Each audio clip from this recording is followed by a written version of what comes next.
Hi, welcome back to Academic Market Insights. I am Dr. Russell Rhodes, joined by Dr. Larissa Adamiec. Today, we're going to talk about a topic that I feel like is extremely important. There are lots of things that I feel like if you're a finance major, finance student, you should have the ability to do right after you're out of school and be able to explain. And one is a Monte Carlo simulator. It's commonly used within the finance industry, gives you an idea as to how good, how bad, and what the most likely outcomes are based on your inputs. Your inputs can be historical, your inputs can be forward looking.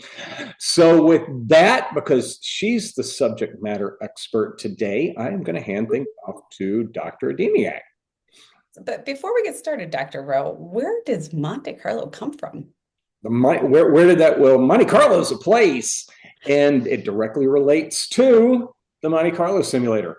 So the legend, and I don't know how true this is or not, but it's a great story, and sometimes the story is better than what the truth may be. But apparently, those of us in the United States are familiar with Los Alamos and the project that brought about the nuclear bomb. Well, when they were working through that process, a lot of physics is probabilistic. And apparently, one of the scientists working on the Manhattan Project to develop the first atomic bombs had an uncle who was a gambler, a professional gambler over in Monte Carlo, and they applied some of the same mathematical principles that he used to try to get an edge on different gambling games to try to figure out if the nuclear weapon was going to go off or not. And if it kind of makes sense, because if you ran the physical test over and over again, you'd probably hurt yourself at some point. Yes. So it was probably better to do it mathematically. And then I really want to give a shout out to a good friend of mine, Frank O'Connor, who used to be at Morningstar and was pretty high up with them.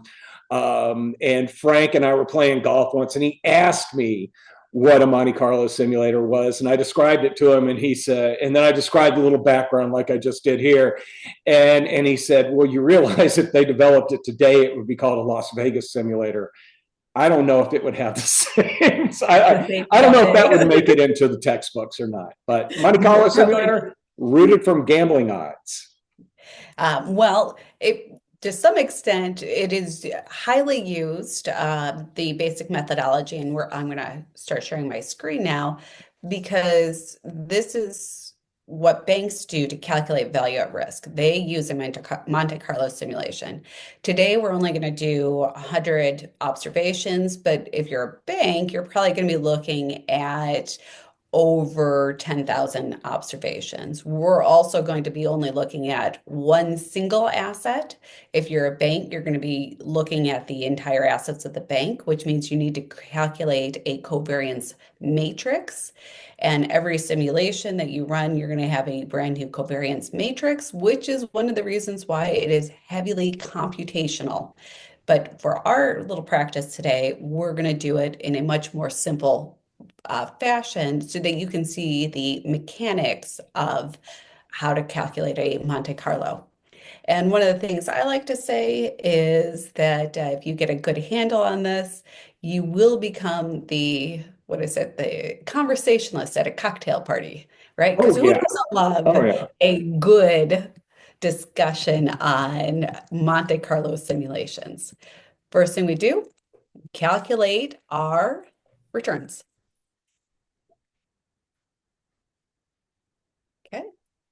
Nothing too exciting there. I'm going to take a pause and talk a little bit. It is today's price minus yesterday's price over yesterday's price.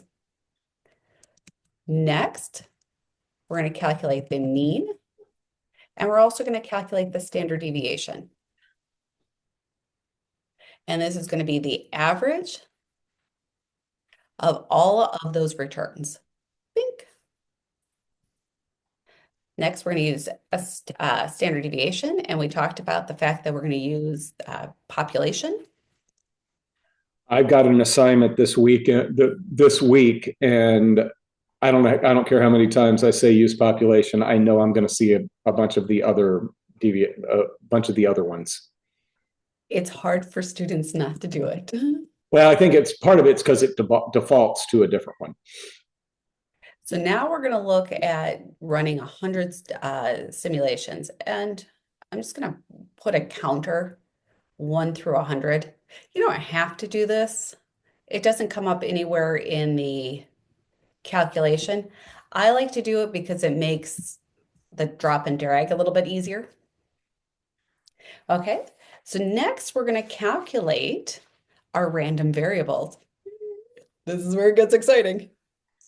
So we are going to say, one of the great things about Excel is being able just to get a random number when you need it. right, so Yeah. random, we're going to get this. We want a random distribution though, based on our mean and standard deviation. So what we're going to do is we are going to say 1 plus norm inversion rand, and then we're going to give it The mean and the standard deviation. mhm. And you want a formula text to that so people can copy it, or you just allow people to pause? We could we can put a text in there. No, put a for in H2, just do formula text and refer to G2, and that'll So how do you do that? just type formula text. I learned this from a student about 3 years ago, and we equals formula text. Yeah. There we go. And then just that, and watch what happens. Is that not the coolest thing? I mean, you know, we're supposed to be the experts of everything, but I had a student in one of the graduate classes at Kelly. I was trying to, I said, here, I'll let you guys read it from the formula bar. And they said, well, why don't you use formula text? So there. That's pretty cool. That works. And don't you love how every time you type something, all the numbers change? Mm-hmm. And Yeah. why is that, Dr. Rowe? That's just how the randomization is set up. It's every time something new gets typed in, it changes all the numbers. It changes your random numbers. So what we're going to use now is we're going to use this information to generate prices. I'm very excited about this. And now let me insert this here. Actually, I'm going to put 2. And I'm doing this so that people who are following along, because I'm going to put this formula in. Mm-hmm. And what I'm going to do is then copy it so you can see that the text. This is going to be 1 plus 1 minus our random value. That should be it. Okay, so that is our simulated price. Ooh. And this is going to give us a range of potential prices. Mm-hmm. Cool. So we are simulating those paths for prices. Now we need to calculate returns. Start down here. And our returns are going to change every time we hit enter on Excel. If you do not want those to continuously change, you need to copy and paste that special so that it just takes the values with it. Now to get the value at risk, this is nice and easy. We're going to say percentile, inclusion. We're going to take our returns. We're going to go to the 99th percentile. That should give us, and let me do equals. Check your decimals on that. So a simulated 1-day loss of 7.78%. That's our at the 99%. 1% value at risk, VAR. Well, this is actually the 99.9. Yep. So there you go. And this is also interesting, and I'm glad you brought that up. Notice that our value changes. So at the 99th percentile, we're looking at a loss of closer to maybe 5%. But once we go even further out, our loss goes out further. So at this point, this is a 3 standard deviation move, and we keep seeing that it's right around the 5% cutoff.